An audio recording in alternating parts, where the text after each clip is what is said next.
बहुत समय पहले की बात है। एक छोटे से गांव में रामलाल नाम का किसान अपनी पत्नी और दो बच्चों के साथ रहता था। उसका खेत बहुत छोटा था और घर बहुत साधारण। खाने पीने की व्यवस्था पूरी तरह खेत पर निर्भर थी। रामलाल बहुत मेहनती था। वह रोज सुबह सूरज निकलने से पहले उठता और खेत की ओर निकल जाता। गर्मी की धूप हो या सर्दियों की ठिठुरन, वह बिना थके काम करता। लेकिन उसके खेत की मिट्टी उतनी उपजाऊ नहीं थी और ऊपर से बारिश का भरोसा भी नहीं। कभी बारिश ज्यादा हो जाती तो कभी बिल्कुल नहीं होती। इस कारण फसल बार बार खराब हो जाती। उसकी पत्नी कई बार परेशान होकर कहती, इतनी मेहनत करने के बाद भी घर में अनाज नहीं आता, क्यों ना हम गांव छोड़कर शहर चले जाएं। लेकिन रामलाल हमेशा हिम्मत रखता और कहता, नहीं, भागकर कुछ नहीं मिलेगा। मेहनत करने वालों का साथ भगवान जरूर देते हैं। एक दिन हमारी किस्मत भी बदलेगी। एक साल गांव में भयंकर सूखा पड़ गया। खेत सूख गए, कुएं और तालाब तक खाली हो गए। रामलाल की फसल भी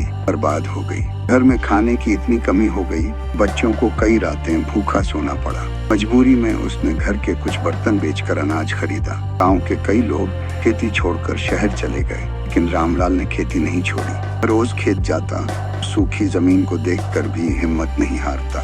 की आंखों में सपना था कि एक दिन उसका खेत हरा भरा होगा। अगले साल आसमान में बादल छाए, धीरे धीरे बारिश शुरू हुई। गांव में चारों ओर हरियाली फैलने लगी। रामलाल की आंखों में नई उम्मीद जगी। उसने खेत में दोगुनी मेहनत की। वैसे देर रात तक खेत में काम करता रहा। खुद भूखा रह जाता, लेकिन बीज और खाद का इंतजाम जरूर करता। दिनों में उसके खेत में छोटी छोटी पौधे निकल आई। रोज उन्हें निहारता, बच्चों की तरह संभालता। धीरे धीरे पौधे बड़ी होने लगी। महीनों की मेहनत के बाद खेत में लहलहाती फसल खड़ी हो गई। गेहूं की सुनहरी बालियां हवा में झूम रही थी। गांव के लोग हैरान थे। उन्होंने कहा, हम सब हार मान चुके थे, तब भी रामलाल ने हिम्मत नहीं छोड़ी। उसके खेत में सोना उग रहा है। फल काटने का समय आया। लाल और उसका परिवार उसमें गेहूं काटते हुए खुशी से झूम उठा। आज से घर का गोदाम भर गया। उसके बच्चों को भूखा सोना नहीं पड़ता था।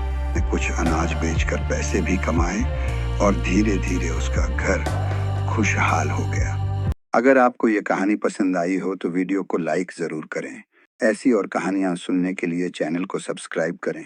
नई कहानी की जानकारी सबसे पहले पाने के लिए बेल आइकॉन दबाएं।